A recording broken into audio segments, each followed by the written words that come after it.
Henry, please keep away from that window. Don't take chances if you think we're in danger. Elsa, she's going to see that man next door again. I don't like it. Oh, I don't worry about her. It's all right, dear brother. Just don't take unnecessary risks.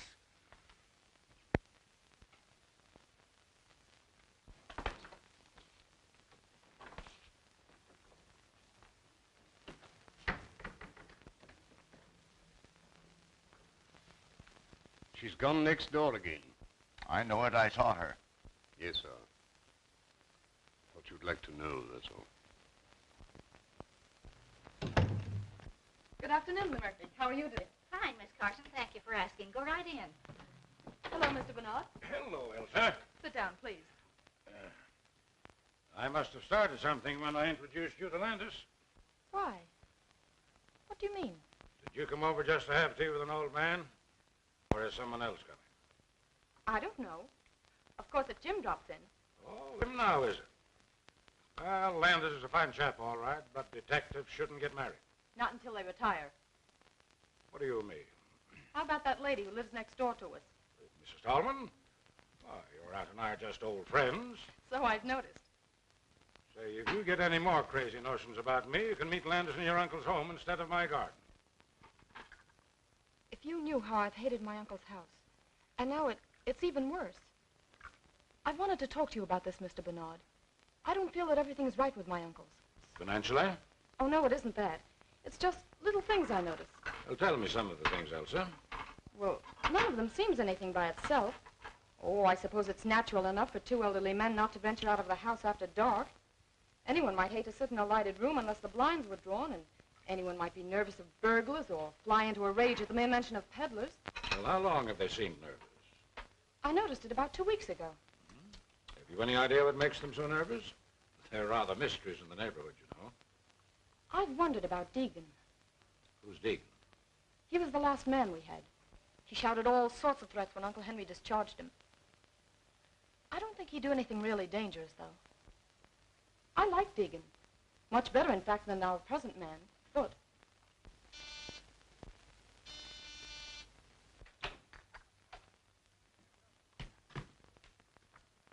Good afternoon, Mr. Bernard. Well, Hello, Elsa. Sit down. I'll pour you some tea. Are you all through? Yep. I have my man in jail, and my work here is finished. I'm going to town tonight. give my regards to all the gang at headquarters. I surely will, sir. But don't think for a moment you're forgotten. The old-timers all hold you up as a shining example to me. They call me Sherlock Jr. Well, the old ways had certain merits. Don't disregard them entirely. You're not finished already. What's the hurry? I was going to take you for a little drive. It's the last chance I'll have for a while. Don't mind me. I'll go for a stroll. Sit down. We have nothing to say that can't be said before you. Oh, haven't we? Hello, everybody. Having a little tea party? Mr. Landis, this is Mr. Blake. Oh, yeah. Mr. Blake is my paying guest. Calls himself a chemist. And if making horrible stenches is any criterion, he is. I'll surprise you one of these days and make Dr. Milliken take a back seat. I'll bet he's worried. Mr. Break in? Oh, excuse me. What is it, chum? Oh, excuse me, please. I want some carbon tetrachloride. Oh, what do you know about carbon tetrachloride? Oh, me want a material. Oh, yeah? Come on out to my laboratory. Oh, thank you very much. Let's go before Blake gets back. Oh, he's not as bad as all that. But remember, this is my last day here. All right, run along then. I'll be seeing you again soon, sir. You don't have to tell me that.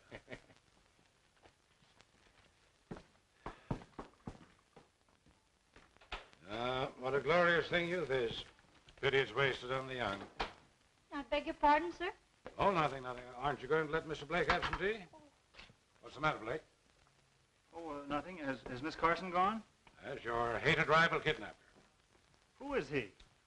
Oh, a youngster who got on the detective force through political pull, then upset all predictions by making good. I should think she's better than that. She'll inherit all her uncle's money, won't she? Yes, and the old misers are quite wealthy, too. You said you'd see the way was clear for me, and you haven't kept your bargain. Keep a civil tongue in your head, you pup. You better talk to her, or... Or what? You'll find out. Any more of this double-crossing, and I'll wring that scrawny old neck of yours.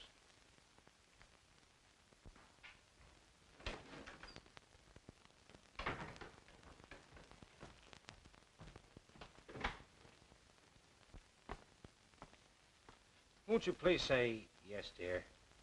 I can't now. Oh, it's no use pretending I love my uncles. I don't. They wouldn't let me when my mother and father were killed and I first came to live with them. But they need me, Jim.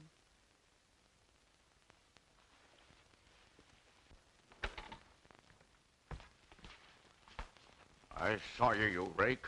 Under my very nose. Now get into the house, you baggage. Hold on, sir. You must be crazy. I'll show you with a load of buckshot how crazy I am. Get out of here. Wait, Elsa! I'm going to marry your niece whether you like it or not. Over my dead body. That may be a prophecy. What's that? Excitement is dangerous to a man of your age. Thank you. Well, I'm glad to see you home again, Mrs. Tallman. Oh, that's very nice of you to say so. For two reasons. Have you seen Elsa's uncles lately? I'm as welcome in that house as a polecat at a garden party. I only moved here to be close to Elsa. Oh, you're not their sister, then? Heaven forbid. But Elsa's mother was. They wanted her to marry a scoundrel, but my brother stole her right under their very noses. They've never forgotten it. Yes? Mr. Landis to see Mr. Bernard. Hello. Pardon me. I was next door and saw you come in here. You know Mr. Landis, Mrs. Tallman. So you're the young man Elsa wrote about? What's the matter, boy? Elsa's uncle. I'm not going to have her subjected to those insults. What insults? What did he do? A couple of things that I won't stand for, and said that I would marry her only over his dead body. It's not a bad idea. What have they got against me? Perhaps they don't like detectives. Just what do you mean by that? Well, nothing, but they won't even speak to me, and I'm retired. I've decided not to leave tonight.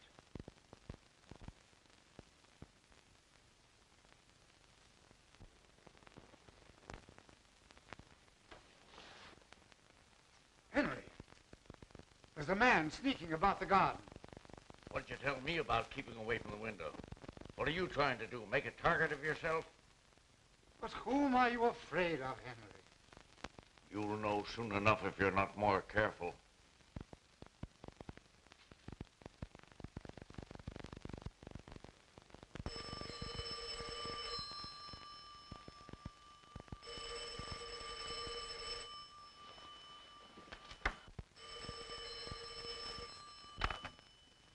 Hello?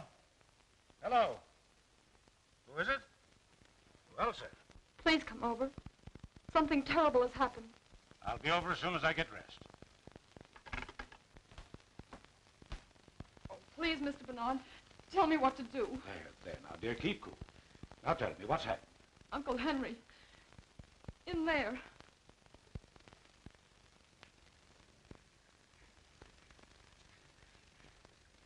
Oh, no. I can't go in there again.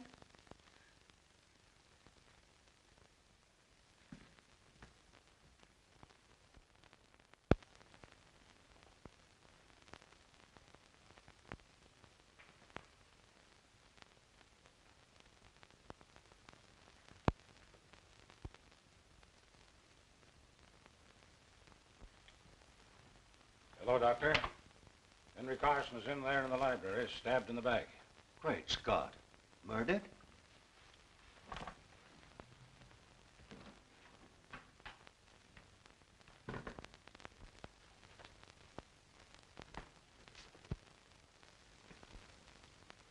Good. Well, this is the one time I didn't expect to see you, as if you'd stepped out of a bandbox. Did you think I'd be wearing an old flannel nightshirt?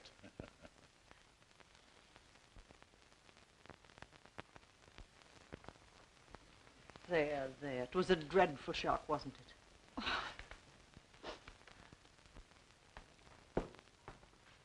Come in and stay at the door, Jim. Well, I'm glad you're on this case, young fellow. Thanks. The body's in the library. There's Foot who first found it. Tell Mr. Landis all you know, will you, Foot? Unless you'd rather look in the library first. Anything you suggest. I suppose you'll take charge. Oh, no. I'm on the shelf, but I'll help you if you want me to. Thanks. What do you know about it? I woke about 2 o'clock, sir. It was very warm, so I got up and opened the window. I saw the light from the library shining on the lawn, so I came downstairs. I thought Mr. Henry was asleep. I shook him very gently, but he wasn't asleep. I called Miss Elsa. Elsa, were you awake when the butler rapped on your door? Yes. I mean, no, I don't think so. Did you hear anything unusual before he rapped? No, I didn't. I see. And now may I be permitted to suggest that Mrs. Tallman take Miss Carson up to her room? Well, you don't have to. I was going to do it anyway. On your way, young lady. Oh, Uncle Charles, don't come down, please. Why not? What's the matter? We hope to break it to you gently, Charles, but you'll have to know it sooner or later. What is it? Why don't you tell me? It's Uncle Henry. He's dead. Dead? Henry. I knew it. My poor brother. I'll go next.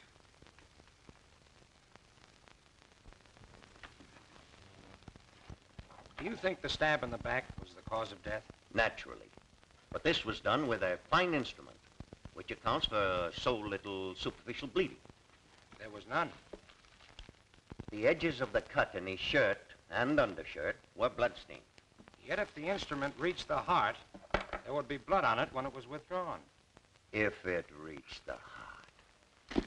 Young man, I'm short of sleep. Good night.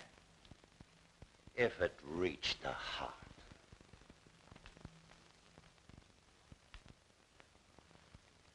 Seems annoyed, doesn't he?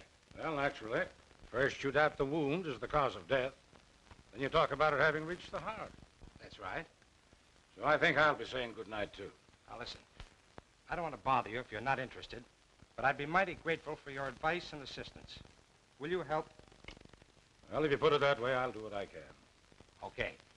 Would you prefer to work independently, or shall we compare notes as we go along? Well, we'll make notes as we go along and then draw our own conclusions. Swell. Now, if you don't mind, I'll start with this room. All right, young fella, go ahead. I'll follow you.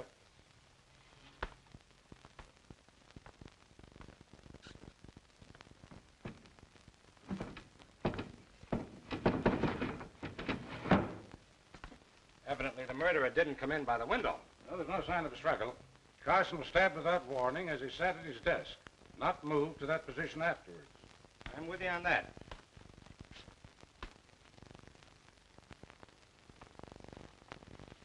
Hey, look here a minute. How do you suppose that blood got there? Did you expect to find it? No, just noticed it. What do you make of it? I don't make anything of it unless someone cut himself accidentally. Carson's wound never bled like that. Look, there's a little mark here, too, in line with these spots, where a sharp point scratched the shellac. That's interesting. Someone dropped a sharp instrument here that had blood on it, and the blood dripped a little. Mm-hmm. Well, for the present, that explanation ought to serve. But where's the weapon? I haven't seen a sign of any possible weapon, blood-stained or not. What's that on the little table by the sofa?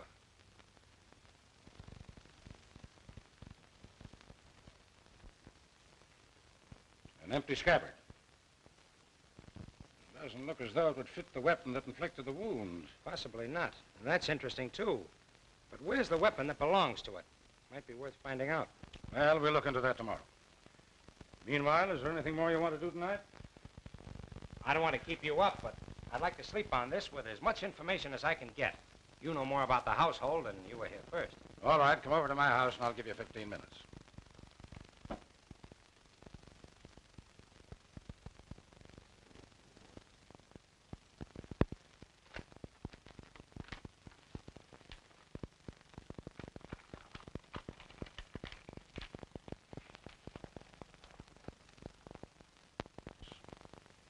Only got to know Elsa through her aunt, Mrs. Tallman.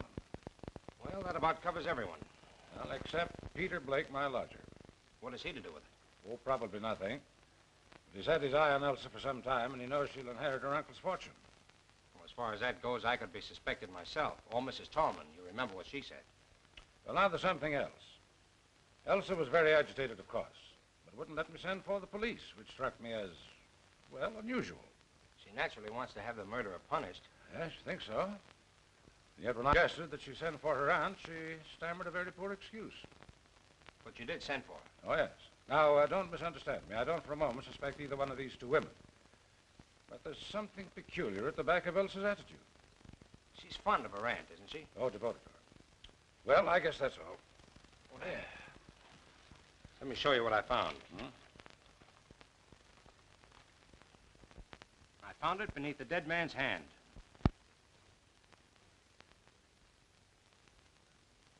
Interesting. What else?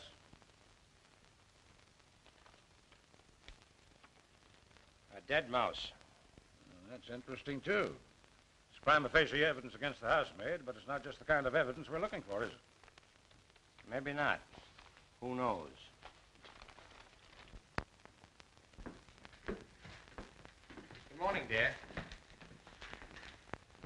I wanted a moment with you alone before Bernard arrives. Let's go to the sitting room. I'm afraid I had no washout this morning. I hardly slept all night. I know the shock must have been terrible.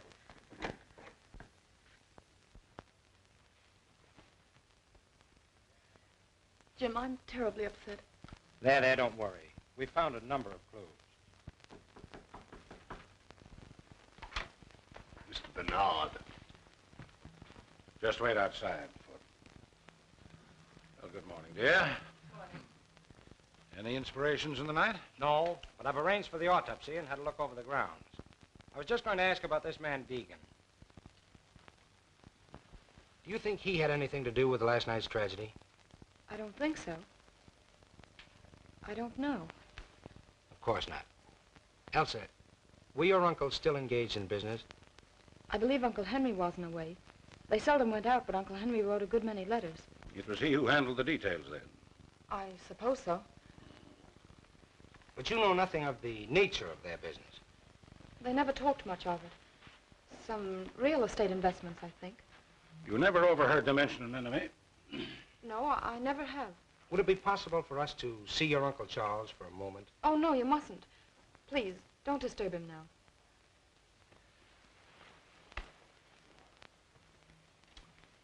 You know what he meant when he said, I knew it.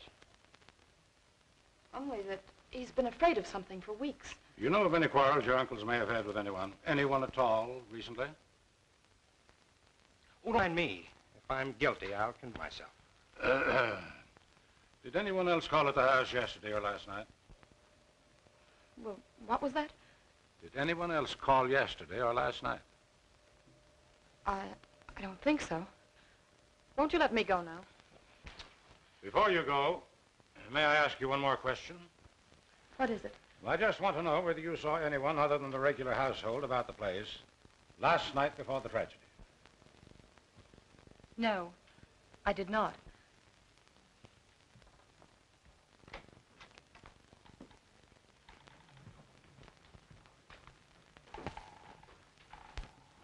Come in, Foot.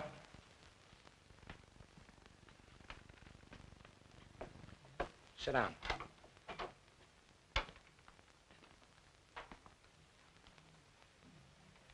I have a few questions to ask you. This is unlocked, Foot. Did you lock it last night? No, sir. Miss Elsa is in the habit of doing that before she retires. But you locked up the rest of the house. Yes, sir. When I retired, the cook was reading in the kitchen. Mr. Henry was in the library, and Miss Elsa was in her room, I believe. Is there anyone else in the household? The housemaid, Helen Smith. Thanks, that's all. Send the cook in to us. Oh, wait. Did you see or hear anyone last night? Not exactly. What do you mean by that? Nothing, sir. Okay, send the cook in. A little experiment in psychology. Foot knows that we know he's holding something back. You'll have a good alibi. All the better. We'll check it and place him in the case one way or another. Come in. I'm afraid I don't know your name. Miss Dubbin, sir. Now, Miss Dubbin, I want you to tell me what happened last night. Sit down, please. Well, it was after dinner when the dishes was washed up with the help of Helen Smith, who is always neat and helpful with a quiet tongue and tidy ways. Not like that Mr. Foote who thinks he owns the house. Skip that. Go ahead. Mr. Foote had some silver to polish in the pantry, so I settled down to read a book called Passions in the Purple. And, sir, while I don't go much for princes or princesses in a rule, I must say those two was as deserving a pair of young lovers as you could ever hope to find. Exactly. And after you read about them for a while, you went to bed. Yes, sir, but it was quite late. And then I had such a fright. What frightened you? It was nearly midnight when suddenly I looked up from the book page as if some power outside myself had drawn my eyes to the window. And there was a man's face, right up against the glass. I nearly fell off at the chair, because in the book the prince has been captured. Did you recognize the face? No, sir. I was much too scared. Did you warn Mr. Henry? Me warn Mr. Henry? With his terrible temper? No, sir. But I told Mr. Foote this morning. Quite right. We won't detain you any longer. You may go.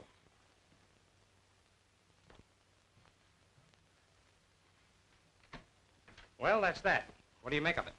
I think I'd like to have a few more words with our friend Foote.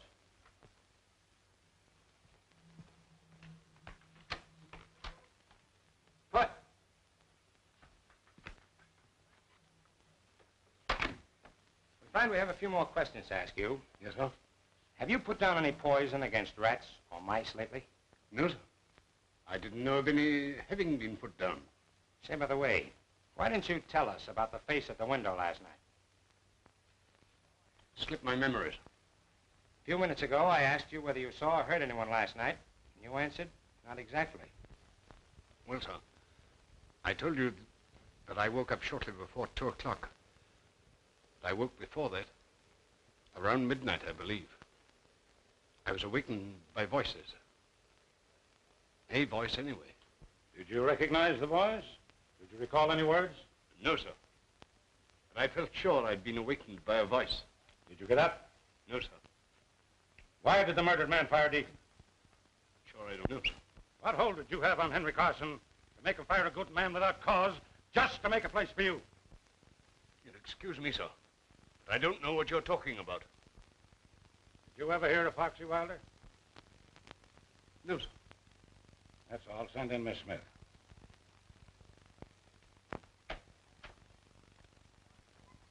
What was all that about? The shot in the dark that hit him.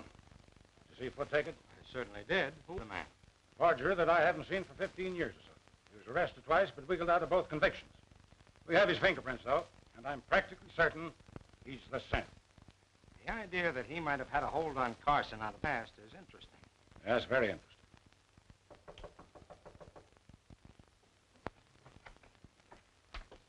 Take a seat, Miss Smith.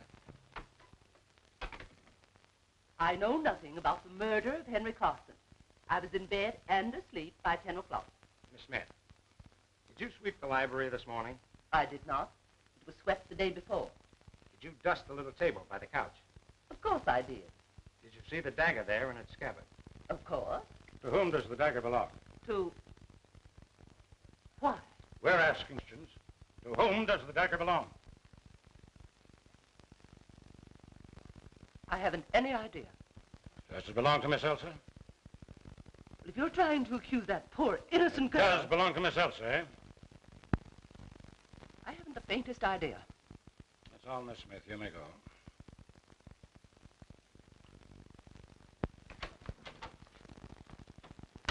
Well, you found out what you wanted to know.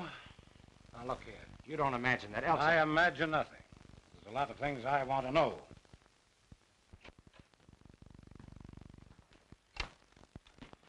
Hello, what's up? Who? Henry Carson. He was a friend of yours, I believe. Well, I just knew him, sir. What are you, doing here, Mr. Blake? Oh, just experimenting. You have a lot of poison gas, I see. Why, yes. Oh, no, not exactly. But say, Mr. Landis, I wouldn't think of killing old Carson. Well, of course not. We'll be ready in a few minutes. Why, I'm out to lunch. I have an engagement.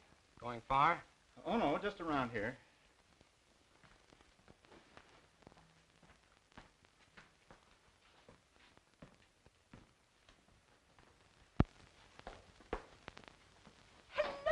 Well, you've just missed lunch. What's the bag for? Uncle Charles insisted I come to stay with you. Well, wonders never cease. Well, you're welcome, my dear. Take any room you like upstairs and make yourself at home. Are you acting as convoys? Oh, no, we just met outside. Landis wanted to call on you, so I came to take care of him. Well, a lot of help you'd be. Step into the drawing room. Chong, take Miss Elsa's bag upstairs. We'll just see what they want. Sit down.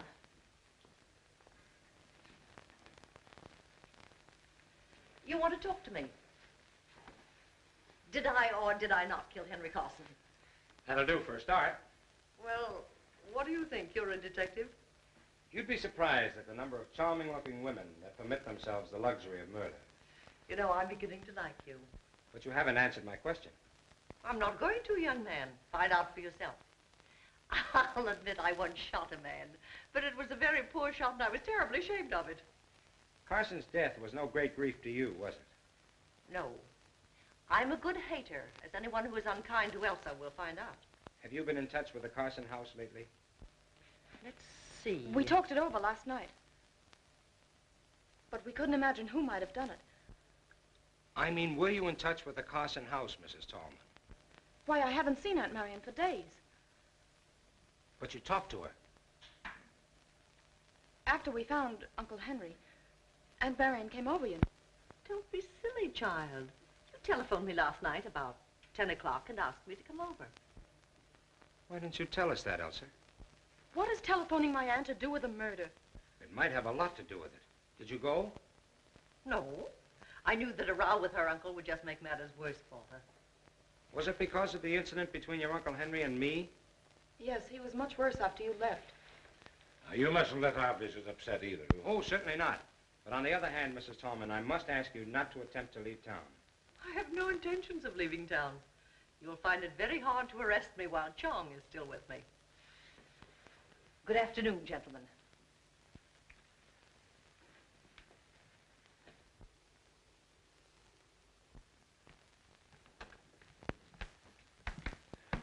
I'll inform Mr. Carson that you're here, sir. Say, Foot seems like cocky. Did you notice the change?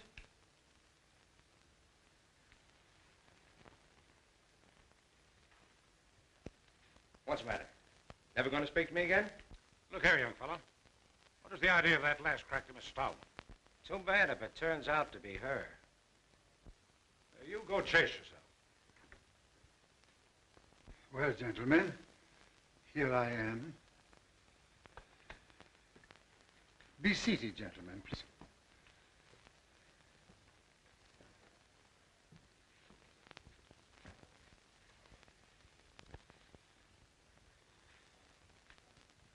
It's very kind of you to give us this info.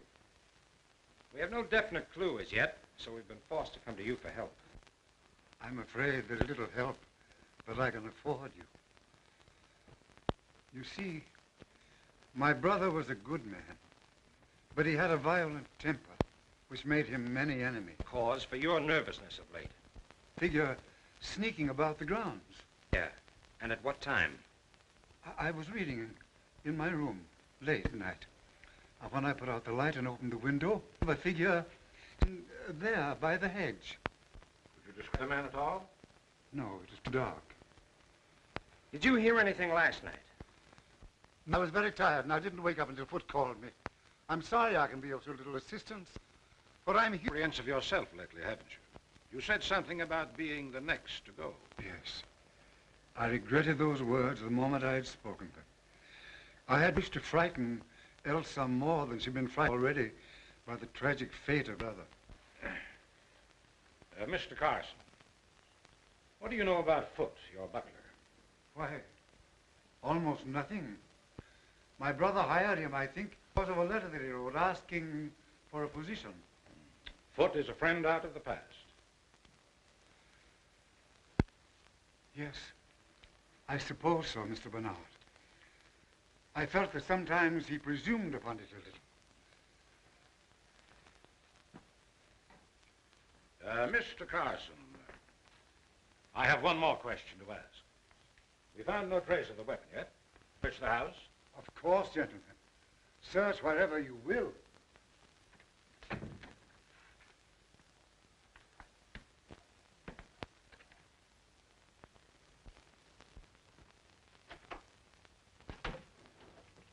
No use looking in there. If it were hidden among her clothes, she'd have found it herself.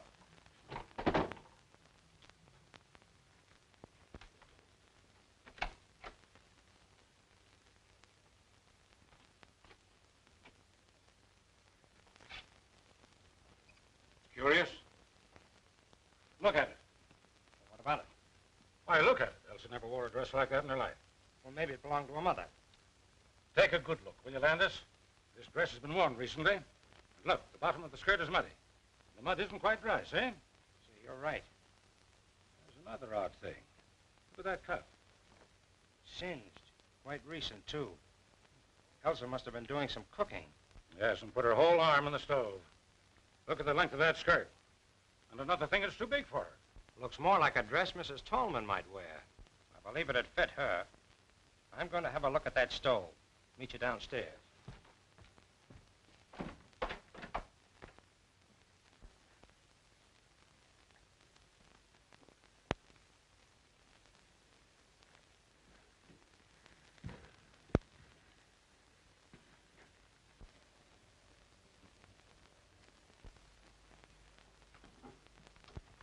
Excuse me, sir.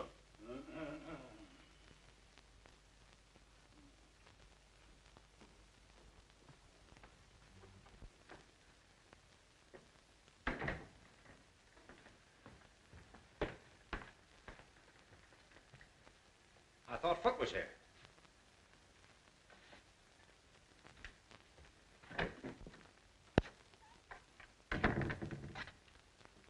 Foot. Do you remember anything more about the voice that awakened you earlier in the evening? I really don't remember anything more than I told you, sir. Well, do me a favor and try hard to remember now, will you? I'll try, sir.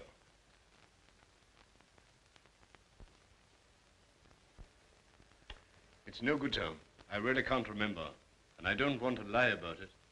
All right, keep on trying. I'll do that with pleasure, sir.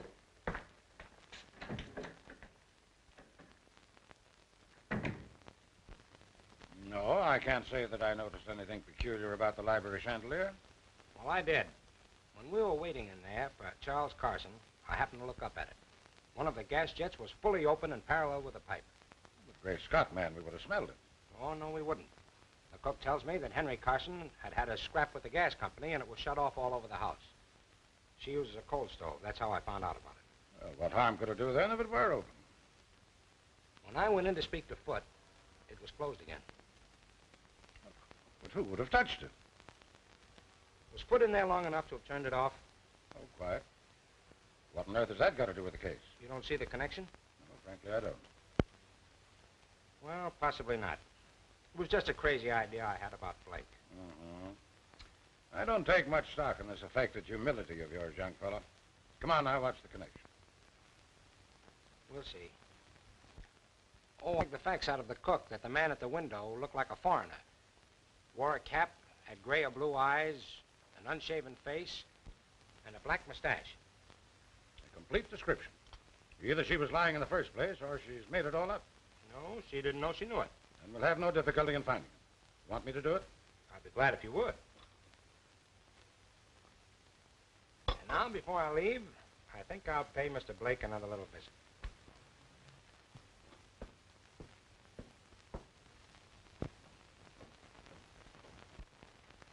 Look here, what do you want to know all this for?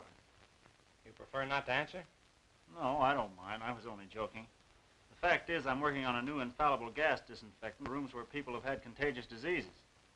You have a number of gas containers here. What are they? Well, there's natural gas, there's And in those carboys? ether, ammonia, and chloroform. Is this the company that supplies you, Bar Chemical Company? Yes? Anyone come in here? Well, there was Chong, you know. But wait, that fellow Foot from over at Carson's was in here one day. What did he want? Well, I'd promised Elsa a good cleaning fluid for her gloves, and she sent Foot over for it. That was 3 days ago. What time did you go to bed last night? Oh, about 20 minutes after 11, I think. You didn't go out? No, of course not. You're lying, you know. What makes you think so? What time did you go out? Oh, about 10:30, I guess. No harm in going out for a breath of air. Where'd you go? Look here, you haven't any right to come here trying to third-degree me. You don't care to answer? No, I don't. Very well. Well, wait a minute. What are you going to do about it? Nothing for the moment. But when you get ready to tell me what you were doing on the night of the murder, let me know.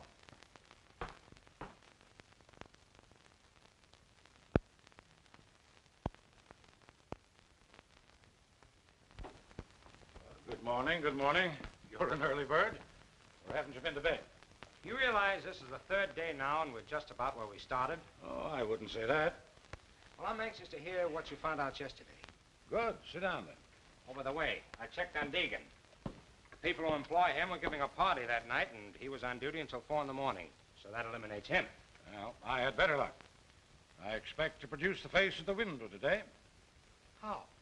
Through Briggs, the man Henry Carson was writing to. He's their real estate agent, and none too honest, I fear. I found out through Briggs that the Carsons own a number of tenements that he bought for them under an assumed name. He also admitted that there have been a number of fires in those buildings lately. Obviously sapphire bug. Were the buildings heavily insured? Yes, but that doesn't seem to be the angle. In fact, Henry Carson told Briggs to take steps to stop the fires. Briggs engaged a private detective, but the fires didn't stop. There was an attempt at firing one of the buildings on the very night Carson was murdered. What time? A little before midnight. Well, then the same man couldn't have killed Henry Carson. Yes, he'd have had time, only it wasn't a man. A woman? The private detective described her as being tall, dress of some dark material, small hat and a veil. She moved with a free, swinging stride, like a woman who'd been used to an outdoor life. But that's extraordinary. The description fits Mrs. Tallman.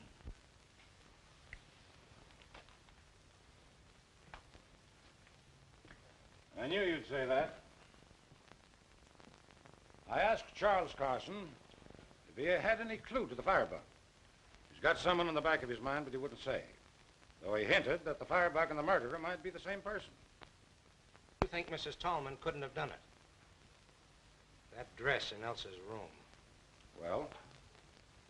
If she had just escaped arrest and thought somebody was following her, and instead of making for her own home, she made for the Carsons, Henry Carson admitted her and swore at her for disturbing him.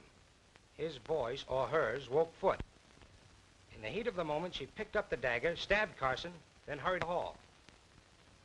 Now let's say that by that time, Elsa had come out into the upper hall, and so Mrs. Tallman pulled herself together, went upstairs to the girl, and borrowed another dress to go home in, leaving hers with the cinched cuff.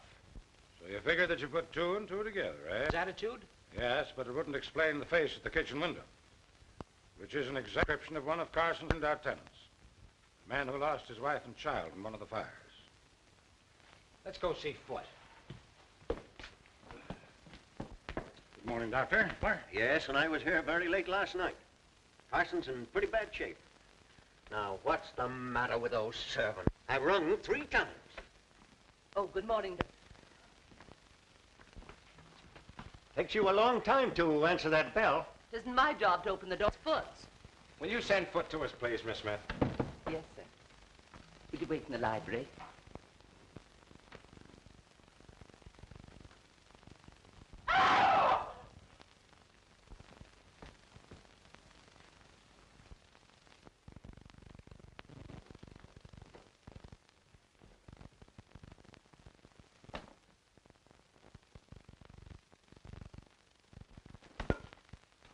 Matter? What happened? Foot! Foot! Oh, Mr. Landis, what's the matter? Foot isn't here, sir. What? The fact is, Mr. Carson, Foot has been injured. What? How could he be? He had no business leaving the house at this hour of the day. He's dead. Dead? Foot? Oh, nonsense. Now, don't get excited, Mr. Carson. Foot was killed last night. Murdered? Was he killed here? Mr. Landis, was he killed here? That's right. What does it mean?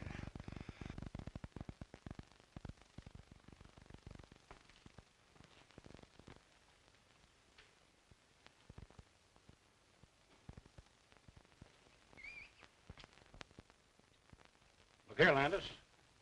What do you make of this? Looks as if some very muddy article was dragged across the sill. You see that out there? Yes. Flower bed is covered with footprints that have been carefully trodden out.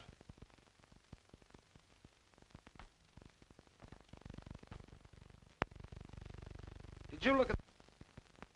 Oh, traces of... Your eyes are better than mine, young fellow. He must have dropped his dagger in the mud. Or buried it after the first murder and dug it up again for this one. Another murder, all right. Exactly. He's been dead probably 7 or 8 hours. He died instantly, or very nearly so. The wounds are very similar, and were probably made with the same instrument with which Henry Carson was stabbed. Yeah, just a minute. Where are you going? Let me go. Keep your hands off me, Jim Brooks. What do you mean, poking your nose into other people's business? Asking me where I'm going indeed. Stop that noise. You want Mr. Carson down here again? Well, I'm not going to stay in this house to be murdered, too. Go back to the kitchen. If you try to leave this house before I give you permission, I'll put you in jail.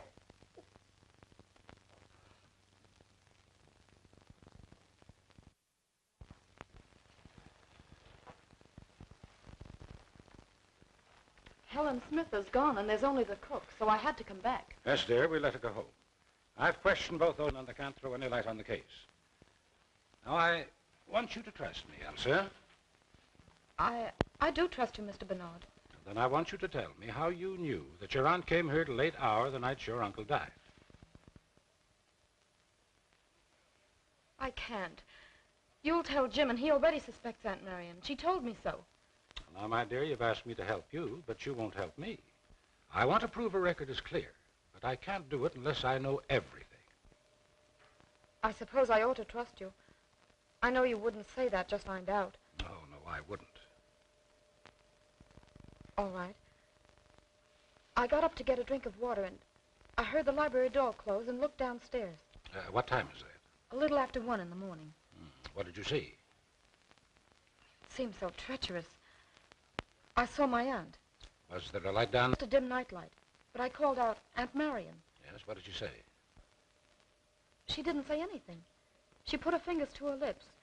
Then she waved me a kiss and hurried out the front door. What sort of clothes was she wearing? Something dark. A dark brown or green dress and a small hat. Could you see her face? Not clearly. There was very little light, and her face was in shadow. Well, could it have been the figure of the housemaid? I suppose it might. Oh, no, it couldn't. Aunt Marion waved a kiss to me. Helen would never do that. Could it have been the cook? No. Oh, Mr. Bernard, do you suppose it wasn't my aunt after all? Well, she didn't speak. And one might have the presence of mind when you called out Aunt Marion to play the part of your aunt. I hope you're right. I couldn't believe Aunt Marion would do anything so horrible. Oh, neither could I. But in the meantime, don't say anything about it to anyone, especially Mrs. Tallman. And don't worry. You are a comfort and a darling. I want you to promise me that you won't arrest Mrs. Tallman for 2 or 3 days. I'll call it a hunch if you like. All right, sir. I'll take a chance on your judgment. What are we doing here? I'm going to have another look at that dress.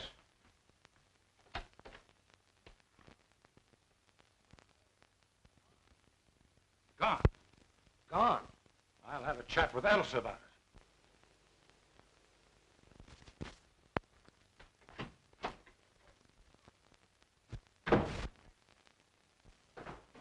There's your man, sir. Is this the man you saw at the window? It's the very man, sir. We have a few questions to ask you. Come in here.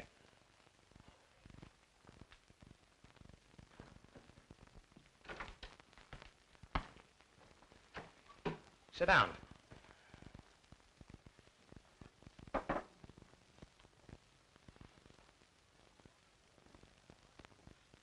Honest gentlemen, I don't know nothing about it. Don't worry about that now. Sit down. We haven't accused you of anything yet, you know. Now, you tell us your story in your own way.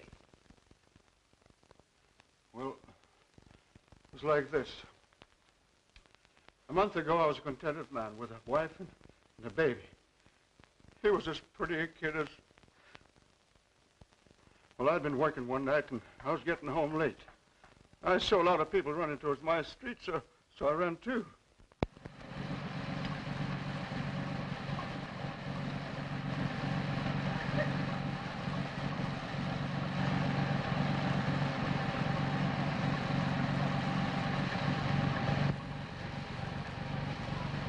Get back there. But my wife and kid, they're in fire. Everybody's out. My wife and kid, are they safe? There was a woman and kid, but they took them to the hospital. Hospital?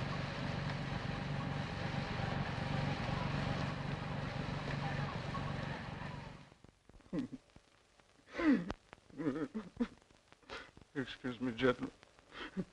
I ain't been the same since that night.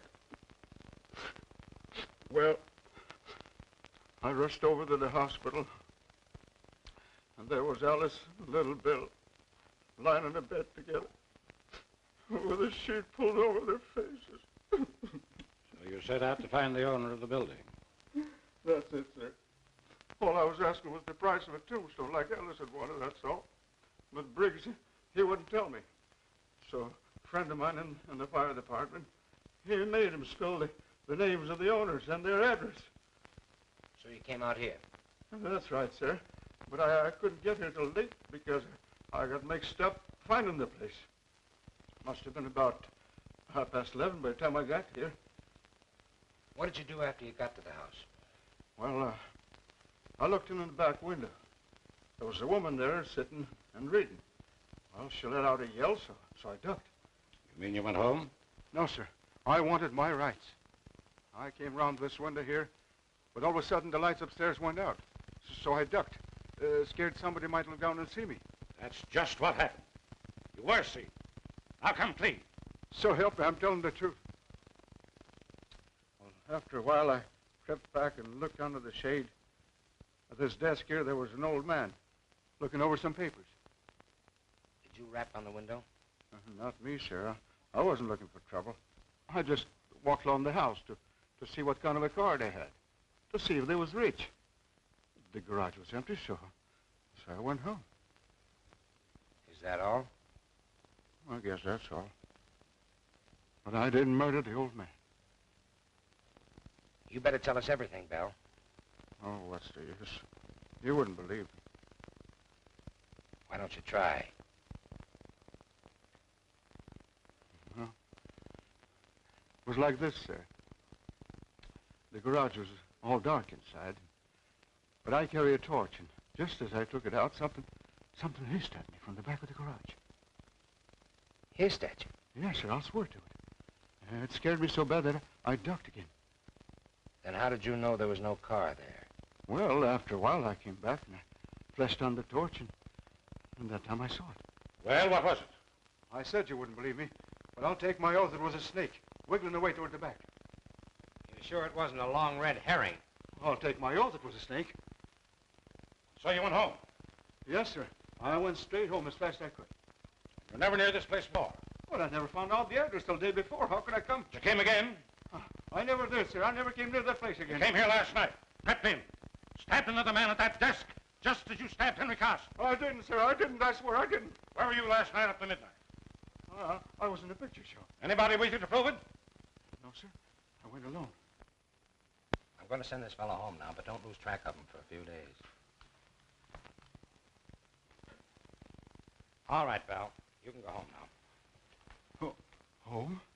And I'm going to see what I can do about raising the price of that tombstone. Thank you. Thank you, sir. Well, what do you make of it? Well, that was a shot in the dark that didn't strike home. But let's see else about that dress. I'm convinced that that dress was worn by the woman she mistook for her aunt. Do you really think it possible that it was Helen Smith or the cook? I didn't take the Helen Smith. She showed a vicious temper and was quite careless at leaving Elsa alone. And for a good cook, Miss Devon strikes me as being unconvincingly brainless. She told the truth about the man at the window. Yes. And she was the only person in the household that was up late the night that Henry Carson met his death. And so far as we know, she was alone downstairs with Foote last night when he died.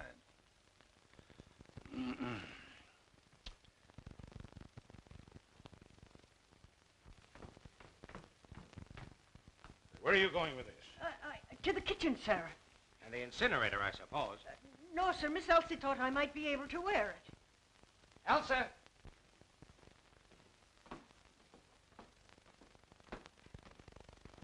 Did you give this dress to the cook? Why, yes. I found it at the bottom of Foot's trunk. Foot? Well, Foot must have planted that dress in here. And it would be the logical place for him to hide anything else. While Elsa was away.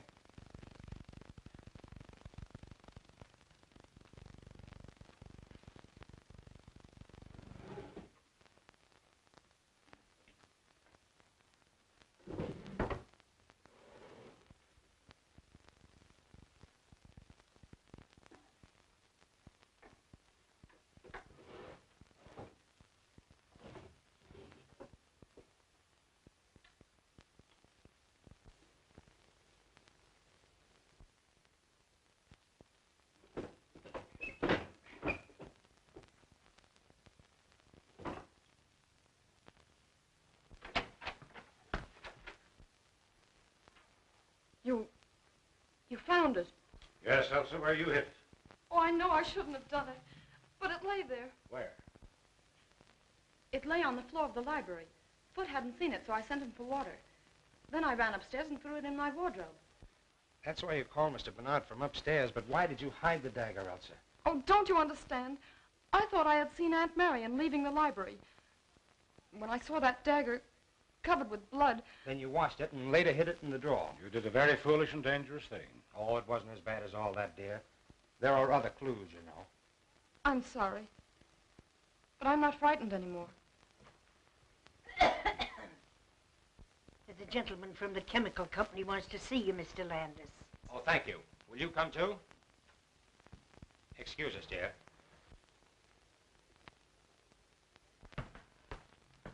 Did you see Blake? No, I didn't. What new theory is this? It's not a theory. I had the chemical company send out Mr. Watson here to examine Blake's laboratory. Well, what'd you find, Mr. Watson? The pressure is good in all the gas tanks except the carbon monoxide. Which means? That most of the gas has been drawn off. Well, could it have leaked out? Our tanks don't leak. Somebody might have left the tap open a little, but if he did, he'd be lying around there somewhere. Well, that's all I wanted to know. Thank you. I'm glad to help you if I can. You've been holding out on me, eh? Not on facts, only theory. Carson's wound didn't bleed. That's why I made such a point of whether it reached the heart or not. My idea was that when Henry Carson was stabbed, he was already dead. The autopsy showed a scarcity of oxygen in the lungs. In that case, the wound wouldn't bleed at all. It didn't. But let's take the evidence in order. First, there's the mouse. The little beggars never die out in the open unless they've been poisoned, but nobody had put down any poison. Well, where's the connection? Suppose that Henry Carson had been sitting quietly at his desk, and Mr. Mouse ventured into the middle of the room. Then let's suppose that death suddenly gathered both man and mouse at the same instant. Carbon monoxide. Suppose we see if your lodger is in.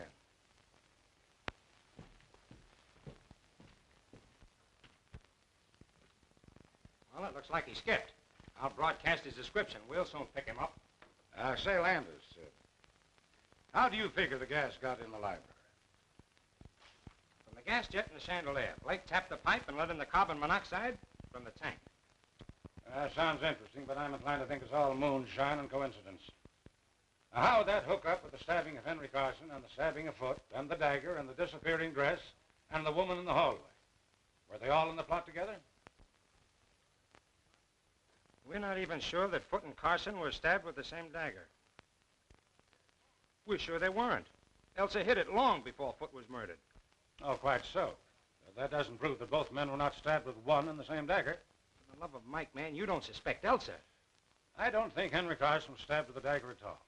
It was planted there. On the evidence of Elsa, the dagger was covered with blood, dripped on the floor, and yet the wound did not bleed. Whatever blood was on the weapon came off on the clothes when it was withdrawn. That's right. Well, then we can eliminate at once both Arthur Bell and Peter Blake, for neither of them had the intelligence to conceive such well-planned crimes. Well, I'm not eliminating Blake, and I'm not eliminating Mrs. Tallman. All right. But there's an experiment I'd like to try. What is your experiment? Well, it's quite simple. All I ask is that you place yourself at my disposal tonight and possibly tomorrow night. Okay. If you still have a man watching Mrs. Tallman, I want you to call him off. And let me convey to Mrs. Tallman in a roundabout way that you've done so. You agree? I do.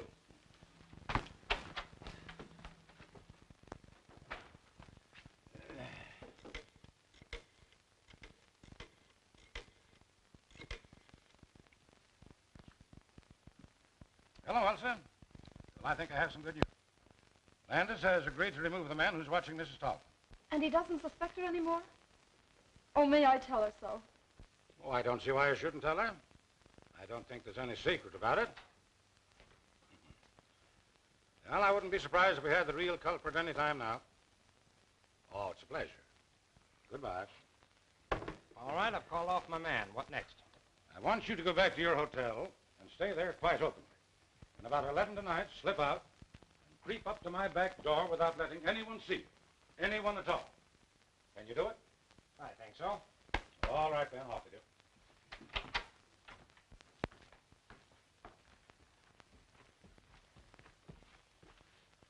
I'm going to undress. You wait here until I come out again.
Say, what's the idea?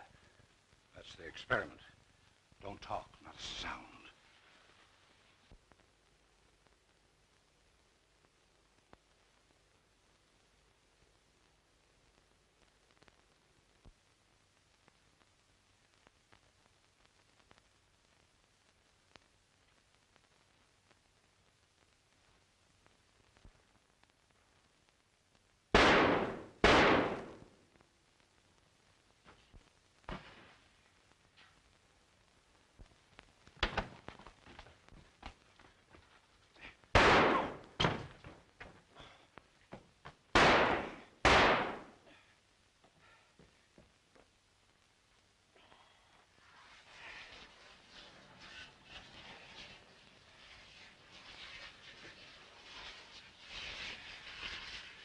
That's safe. Come on! Are you hurt bad? No, just brace me. Hurry, we must catch her. Where the deuce are you going? What is all this? Now, this is my show, Landis. Bruce here is the detective working for me. You identify the firebug, Bruce? All but the dresser, same height, carriage, and walk. Uh-huh.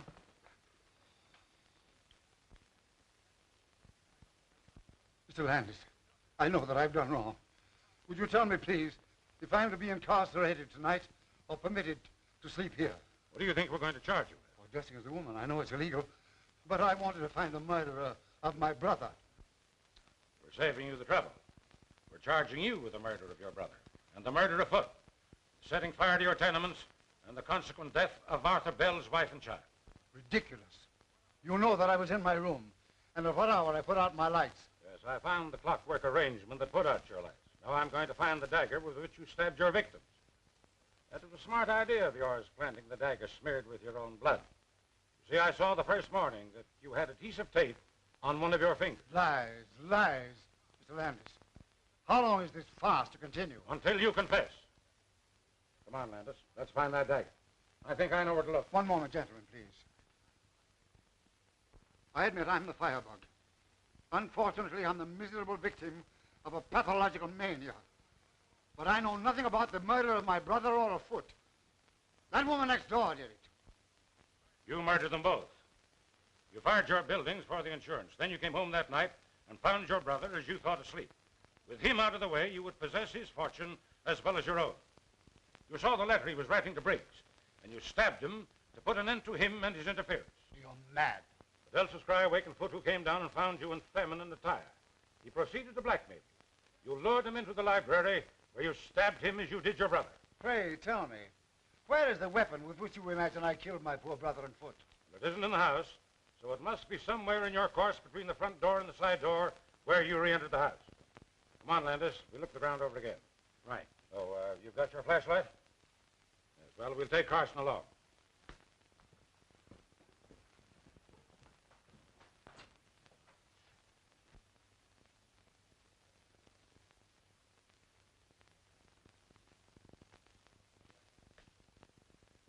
Look there, Landis.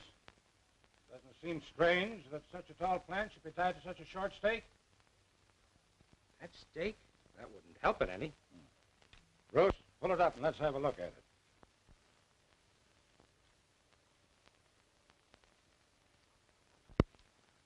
That accounts for the mud on Foot's back. You win, Bernard. But it took you years to do it. But I got you in the last trap. Okay, Bruce.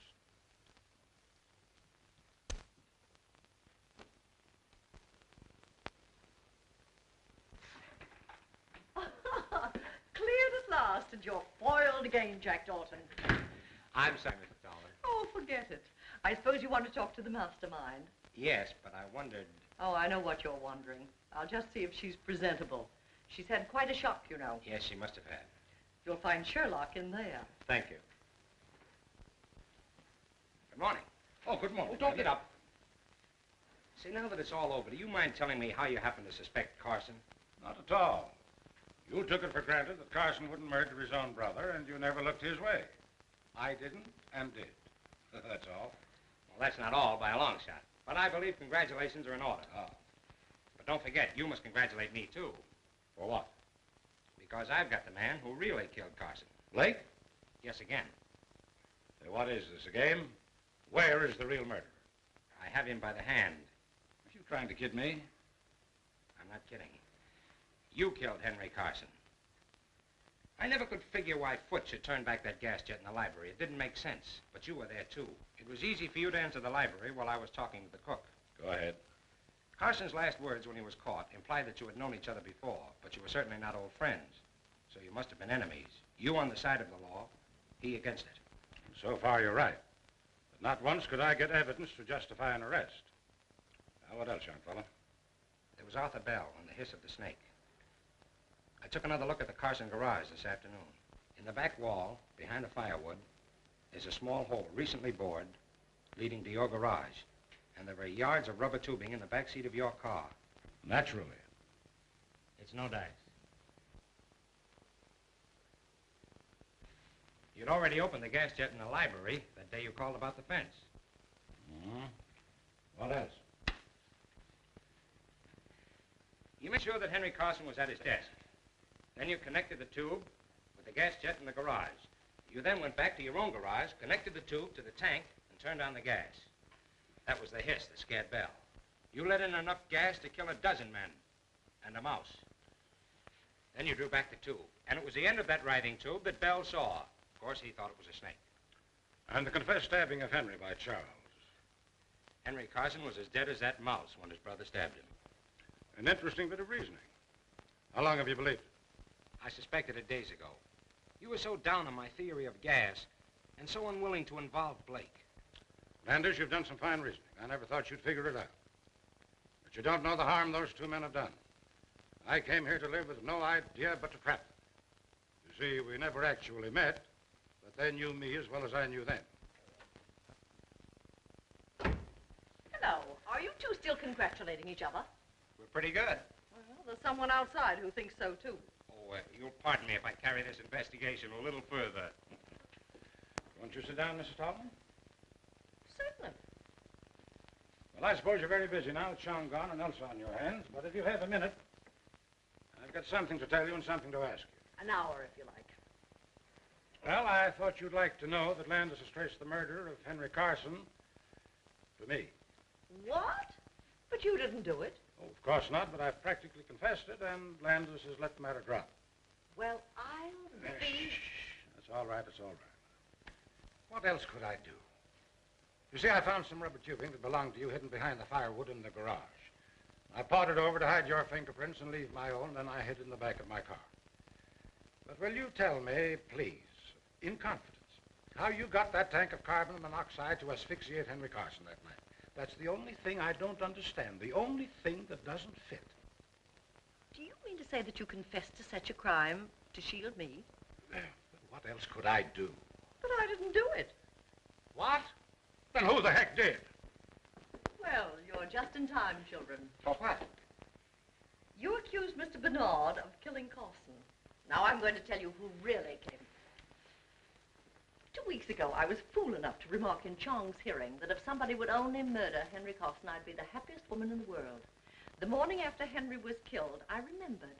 And knowing Chong's devotion to me, I accused him of it. He blandly admitted that he pried open a window, sneaked into your house, stole the gas from Blake's laboratory, and asphyxiated the old scoundrel. Well, I'll be... Shh. But he'll have to be arrested. Why, certainly. Where is he? On his way to China. Nevertheless, we'll get him. You were wondering where we'd spend our honeymoon. Well, it looks like China to me. You're a man, Thorben. Oh, fool. Well, have it your own way. But I'll tell you what I'll do. I'll marry you. Who asked you? Hold your tongue. I'm not asking you, I'm telling you.